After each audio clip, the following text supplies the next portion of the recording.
everyone. I hope this video finds you well.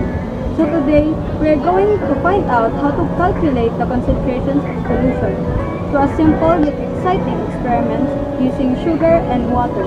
So let's explore the realm of chemistry. So guys, these scales will help us to measure the water and the sugar. So as you can see, we already have our 100 ml of measured water. And then after that, we need to pour it in a container.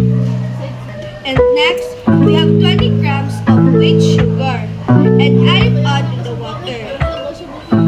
The third step is, we need to stir the solution until the sugar dissolves. Got the kick. Divided the mass of the sugar 20 grams by mass of the solution 100 ml as a wall, and then multiply the result by 100 to get the percentage of mass.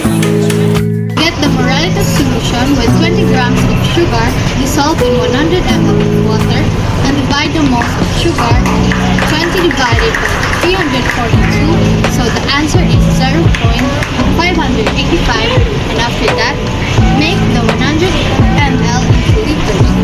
0.1 and divide it to the 0.585, so the result is 0.585 mole.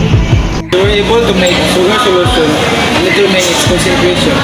Its molarity is 0.0585 molarity and its mass is a percentage of 16.67%. Understanding solution concentration is essential for precise medicine dosages or balanced formulation and the dilution of cleaning chemicals.